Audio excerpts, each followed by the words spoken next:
ನಮಸ್ಕಾರ ಸ್ನೇಹಿತರೆ, ನಿಮ್ಮೆಲ್ಲರಿಗೂ ಪೋಸ್ಟಲ್ ಇನ್ಫೋ ಹಬ್ಗೆ ಪ್ರೀತಿಯ ಸ್ವಾಗತ. ಇಂದು ನಾವು ಪ್ರತಿಯೊಬ್ಬ ಭಾರತೀಯ ನಾಗರಿಕನು ಹೊಂದಿರಲೇಬೇಕಾದ ಒಂದು ವಿಶೇಷ ಹಣಕಾಸಿನ ಸೌಲಭ್ಯದ ಬಗ್ಗೆ ಮಾತನಾಡೋಣ. ಅದೇ ಪೋಸ್ಟ್ ಆಫೀಸ್ ಉಳಿತಾಯ ಖಾತೆ. ಬಹಳಷ್ಟು ಜನರಿಗೆ ಪೋಸ್ಟ್ ಆಫೀಸ್ ಎಂದರೆ ಕೇವಲ ಪತ್ರ ಅಥವಾ ಪಾರ್ಸಲ್ ಕಳುಹಿಸುವ ಜಾಗ ಎಂದು ಮಾತ್ರ ತಿಳಿದಿದೆ. ಆದರೆ ವಾಸ್ತವದಲ್ಲಿ ಭಾರತ ಸರ್ಕಾರದ ಹಣಕಾಸು ಇಲಾಖೆಯ ಸಣ್ಣ ಉಳಿತಾಯ ಯೋಜನೆಗಳ ಅಡಿಯಲ್ಲಿರುವ ಈ ಉಳಿತಾಯ ಖಾತೆಯು ಇಂದಿನ ಆಧುನಿಕ ಬ್ಯಾಂಕುಗಳಿಗಿಂತಲೂ ಹೆಚ್ಚು ಸುರಕ್ಷಿತ ಮತ್ತು ಲಾಭದಾಯಕವಾಗಿದೆ. ಕೇವಲ 500 ರೂಪಾಯಿಗಳನ್ನು ನೀಡಿ ನೀವು ಈ ಖಾತೆಯನ್ನು ತೆರೆಯಬಹುದು. ವಿಶೇಷವೆಂದರೆ ನೀವು ಇಲ್ಲಿ ಗಳಿಸುವ 10,000 ರೂಪಾಯಿಗಳವರೆಗಿನ ಬಡ್ಡಿಗೆ ಯಾವುದೇ ತೆರಿಗೆ ಇರುವುದಿಲ್ಲ. ಇದು ಸಾಮಾನ್ಯ ಮಧ್ಯಮ ವರ್ಗದ ಕುಟುಂಬಕ್ಕೆ ಎಷ್ಟು ಸಹಕಾರಿ ಎಂಬುದು ನೀವೇ ಯೋಚಿಸಿ. ಡಿಜಿಟಲ್ ಕ್ರಾಂತಿ. ನಿಮ್ಮ ಮೊಬೈಲ್ನಲ್ಲೇ ಪೋಸ್ಟ್ ಆಫೀಸ್. ಸ್ನೇಹಿತರೆ, ಕಾಲ ಬದಲಾಗಿದೆ. ಪೋಸ್ಟ್ ಆಫೀಸ್ ಕೆಲಸ ಎಂದರೆ ಗಂಟೆಗಟ್ಟಲೆ ಕ್ಯೂ ನಿಲ್ಲಬೇಕು ಎಂಬ ಕಾಲ ಈಗಿಲ್ಲ. ಈಗ India post payments bank IPPB ಮೂಲಕ ನಿಮ್ಮ ಉಳಿತಾಯ ಖಾತೆಯನ್ನು ಡಿಜಿಟಲ್ ಮಾಡಬಹುದು. ಒಮ್ಮೆ ನೀವು ನಿಮ್ಮ ಸಾಮಾನ್ಯ ಪೋಸ್ಟ್ ಆಫೀಸ್ ಖಾತೆಯನ್ನು IPPBಗೆ ಲಿಂಕ್ ಮಾಡಿದರೆ ನೀವು ಮನೆಯಲ್ಲೇ ಕುಳಿತು ಮೊಬೈಲ್ ಮೂಲಕವೇ ಹಣ ವರ್ಗಾಯಿಸಬಹುದು. ಅಷ್ಟೇ ಅಲ್ಲ, postal life insurance, Sukanya Samriddhi ಯೋಜನೆ ಅಥವಾ ನಿಮ್ಮ RD, PPF ಖಾತೆಗೆ ಹಣ ತುಂಬಲು ನೀವು ಪೋಸ್ಟ್ ಆಫೀಸ್ಗೆ ಹೋಗಬೇಕಿಲ್ಲ. ಸ್ಕ್ಯಾನ್ ಮಾಡಿ ಹಣ ಪಾವತಿಸುವ ಸೌಲಭ್ಯವೂ ಈಗ ಲಭ್ಯವಿದೆ. ಇಂಟರ್ನೆಟ್ ಬ್ಯಾಂಕಿಂಗ್ ಸೌಲಭ್ಯ ಮೂಲಕ ಈಗ ನೀವು ಮನೆಯಿಂದಲೇ ಖಾತೆ ತೆರೆಯುವ ಮತ್ತು ಸಮಾಪ್ತಿಗೊಳಿಸುವ ಅಂದರೆ ಅಕೌಂಟ್ ಓಪನಿಂಗ್ ಅಂಡ್ ಕ್ಲೋಸಿಂಗ್ ಸೌಲಭ್ಯ ನೀಡಲಾಗಿದೆ. ಇದು ನಿಜವಾದ ಡಿಜಿಟಲ್ ಇಂಡಿಯಾದ ಶಕ್ತಿ. ಸರ್ಕಾರದ ಸೌಲಭ್ಯಗಳು ನೇರವಾಗಿ ನಿಮ್ಮ ಕೈಗೆ. DBT ಮತ್ತು PM ಸ್ಕೀಮ್ಸ್. ಕೇಂದ್ರ ಹಾಗೂ ರಾಜ್ಯ ಸರ್ಕಾರಗಳು ಜನಸಾಮಾನ್ಯರಿಗಾಗಿ ಅನೇಕ ಯೋಜನೆಗಳನ್ನು ತಂದಿವೆ.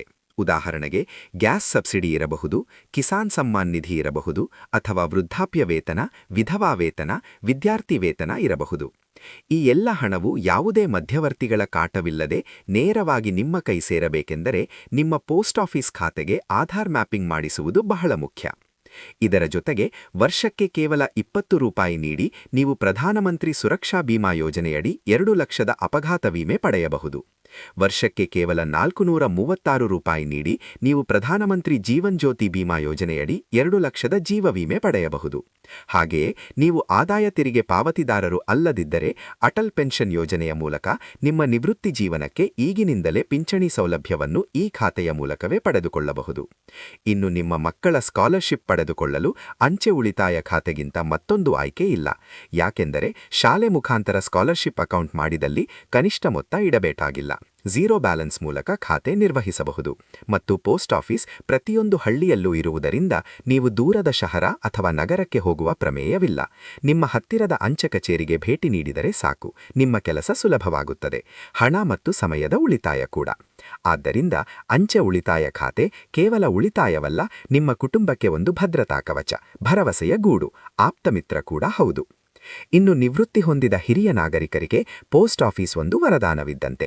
ನೀವು ಸೀನಿಯರ್ ಸಿಟಿಜನ್ ಸೇವಿಂಗ್ ಸ್ಕೀಮ್ 3 ತಿಂಗಳಿಗೊಮ್ಮೆ ಅಥವಾ ಯಾವುದೇ ವಯಸ್ಸಿನ ಹೂಡಿಕೆದಾರರಾಗಿದ್ದಲ್ಲಿ ಮಂತ್ಲಿ ಇನ್ಕಮ್ ಸ್ಕೀಮ್ನಂತಹ ಯೋಜನೆಗಳಲ್ಲಿ ಹಣ ಹೂಡಿಕೆ ಮಾಡಿದಾಗ ಅದರ ಬಡ್ಡಿಯ ಹಣ ಪ್ರತಿ ತಿಂಗಳು ಆಟೋಮ್ಯಾಟಿಕ್ ಆಗಿ ನಿಮ್ಮ ಉಳಿತಾಯ ಖಾತೆಗೆ ಬಂದು ಜಮೆಯಾಗುತ್ತದೆ.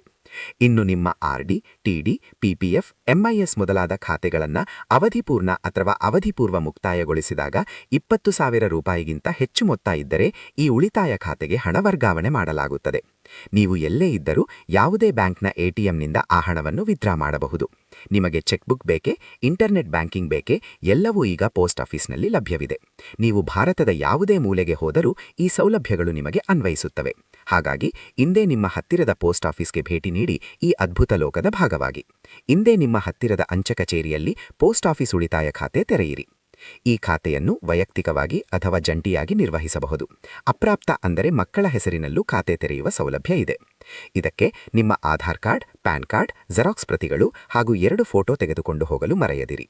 ಮಕ್ಕಳ ಖಾತೆ ತೆರೆಯಲು ನಿಮ್ಮ ದಾಖಲೆಗಳ ಜೊತೆಗೆ ಮಗುವಿನ ಆಧಾರ್ ಮತ್ತು ಜನನ ಪ್ರಮಾಣ ಪತ್ರ 2 ಫೋಟೋ ಅವಶ್ಯಕ. ಇನ್ನು ಈ ರೀತಿಯ ಮಾಹಿತಿಗಾಗಿ ಪೋಸ್ಟಲ್ ಇನ್ಫೋ ಹಬ್ ಚಾನೆಲ್ ತಪ್ಪದೇ ಸಬ್ಸ್ಕ್ರೈಬ್ ಮಾಡಿ. ಮತ್ತೆ ಸಿಗೋಣ.